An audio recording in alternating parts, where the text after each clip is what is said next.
Today we're going to learn how to change the transmission fluid in a 2010 Acura. Stuff that you're going to need are some jack stands, a good quality jack, and don't use the one in your car, it's for emergency purposes only, and of course an oil pan.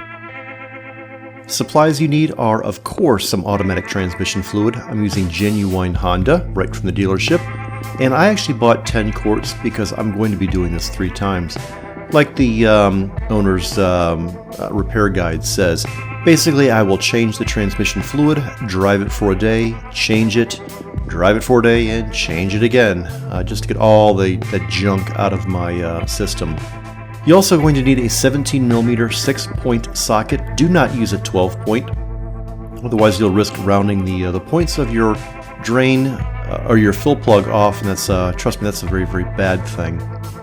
You're also going to need ratchets, some extensions, and about 18 inches worth of extensions, because the fill plug is a little bit deep inside of your engine compartment. You're going to need a breaker bar because the drain plug and the fill plug are on pretty tight, and of course a ratchet.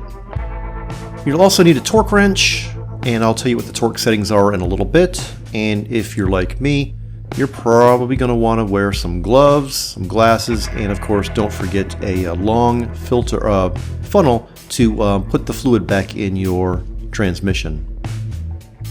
Last but not least, some crush washers. Go ahead and buy some new ones. It's not worth the 50 cents that these things cost on trying to reuse your old ones and risking a potential leak in your transmission. Before you start, warm up your engine. They say to warm up your engine until the radiator fans come on.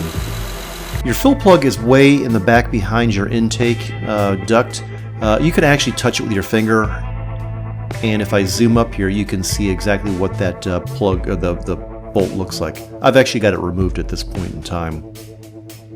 Time to take the fill plug off. I highly recommend you remove the fill plug first.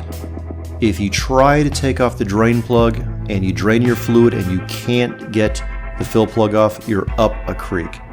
Just put some extensions on, use your 6-point 17mm socket, and break the fill plug away.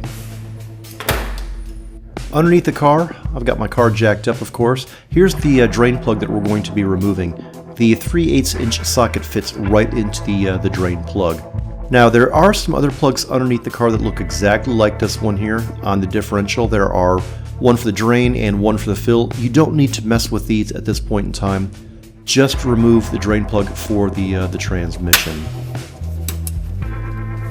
Again, I'll put my ratchet on with an extension bar and give it a crank, and it pops right out. Put a drain pan underneath the drain plug, and watch out because it will make a mess on how fast this transmission fluid spews out. So make sure you have it in the right spot, not like what I'm showing here. Also notice the color, kind of that beautiful red amber color. When you put the new fluid in, it will be cleaner, but still that amber color. Once you take the drain plug out, there's going to be a lot of gunk on the magnet on the drain plug. This is totally expected. Just wipe it off and get all that junk off there. This is some grit the drain plug captured. This is really doing its job to keep the stuff out of your transmission gears and whatnot. Put a new crush washer on and you're ready to reinstall the drain plug. It's just a matter of reinstalling it and giving it the proper torque. According to the guide, this gets torqued down at 33 foot-pounds, so that's exactly what we're going to do. Get my handy dandy torque wrench out, make sure the 3/8" extension is seated properly, and we're going to give it a couple of cranks. Last but not least, let's clean up all the extra transmission fluid that dripped all over the place. Now we're ready to fill it. Notice the nice beautiful red color of our transmission fluid. This is going to take exactly 3 quarts. Once that's done, put the fill plug back on and torque it down to 36 foot-pounds. Again, make sure you have a new crush washer on. Warm up your engine, get it to a nice operating temperature, and then check the fluid levels. You should be alright. My car is at 50,000 miles, so I will be doing this another 2 times. Depending on the color of your transmission fluid coming out, you might need to do this only 1 time, but I'm just going to be safe and do it another 2 times. That's it. Thanks for watching.